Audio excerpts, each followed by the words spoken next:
Sa mapagpalang araw po sa inyong lahat, ngayon po ay Miyerkules, September 15, 2022.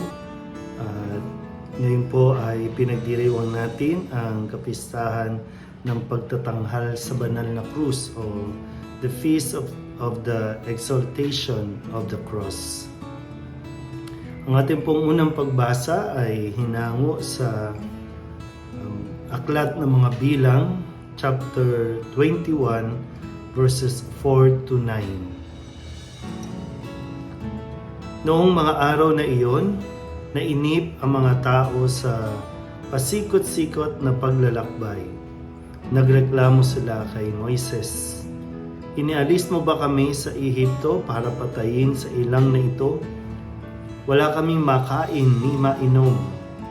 Sawa na kami sa walang kwentang pagkain ito." Dahil dito, sila'y pinadalhan ng Panginoon ng makamandag na ahas at sino mang matuka nito ay namamatay. Kaya lumapit sila kay Moises. Sinabi nila, "Nagkasala kami sa Panginoon at sa iyo. Idalangin mo sa kanyang paalisin ang mga ahas na ito." Dumalangin nga si Moises at ganito ang sagot sa kanya ng Panginoon.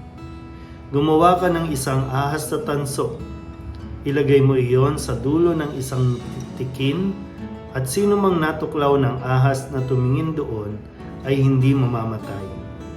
Gayon nga ang ginawa ni Moises.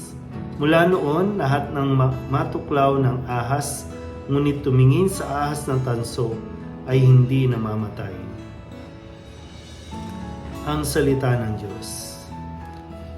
Muli po, isang mapagpalang araw sa inyong lahat. Papisahan po ng pagtatanghal sa banal na krus. Ang krus na atin pong sagisag ng ating pananampalataya. Nakikita niyo po sa likod. Base po sa pag-aaral, ang kapisahang ito na naitala na sa tuwing September 14,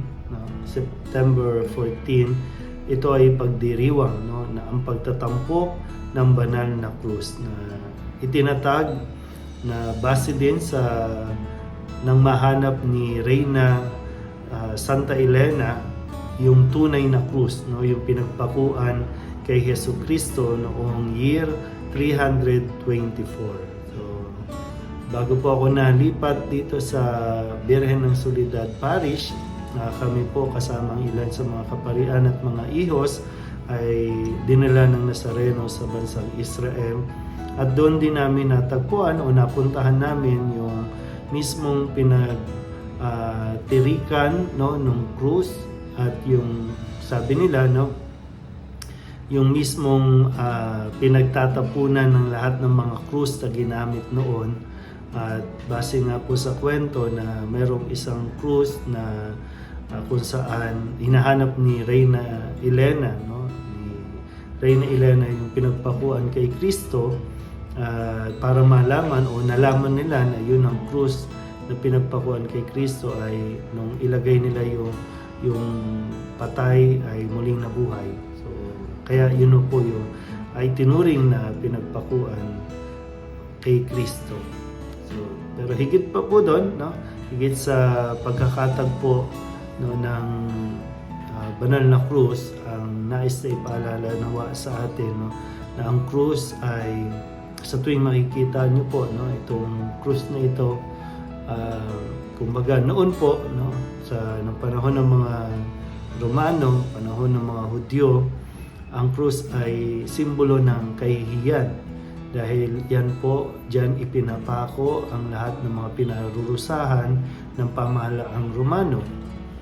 So, kaya para sa mga Hudyo, yan ay simbolo ng kahihiyan. Kasi pag naipako ka dyan, ibig sabihin meron kang napakabigat na kasalanan. Si Kristo, walang kasalanan, pero dyan ipinako. Yan yung naging parusa sa kanya, kamatayan sa pamagitan ng pagpapako sa krus. Mismo mga Hudyo ang sumigaw na ipako siya sa krus.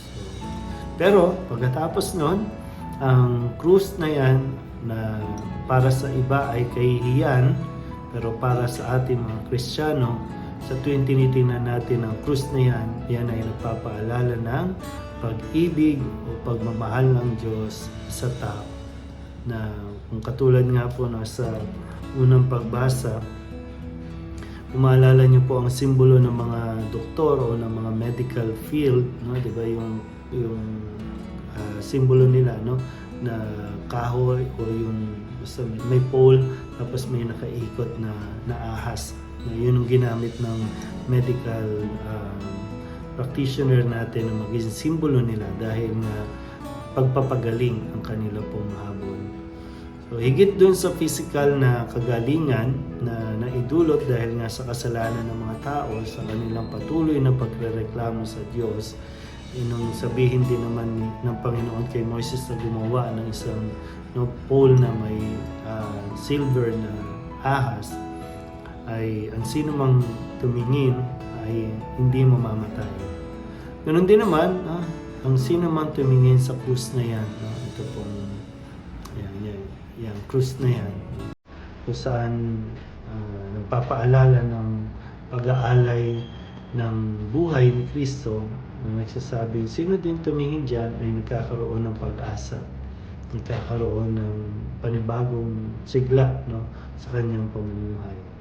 Nawa, sa araw na ito, ng pagdiriwang natin ng kapisahan ng pagtatampok sa banal na krus, ay patuloy natin alay sa Panginoon ang ating pong kasalanan, at patuloy din nawa tayo humingi sa Kanya ng gabay, at lalo tigit magkaroon naman tayo ng pag-asa sa buhay. Muli, isang mapagpalang araw po sa inyo.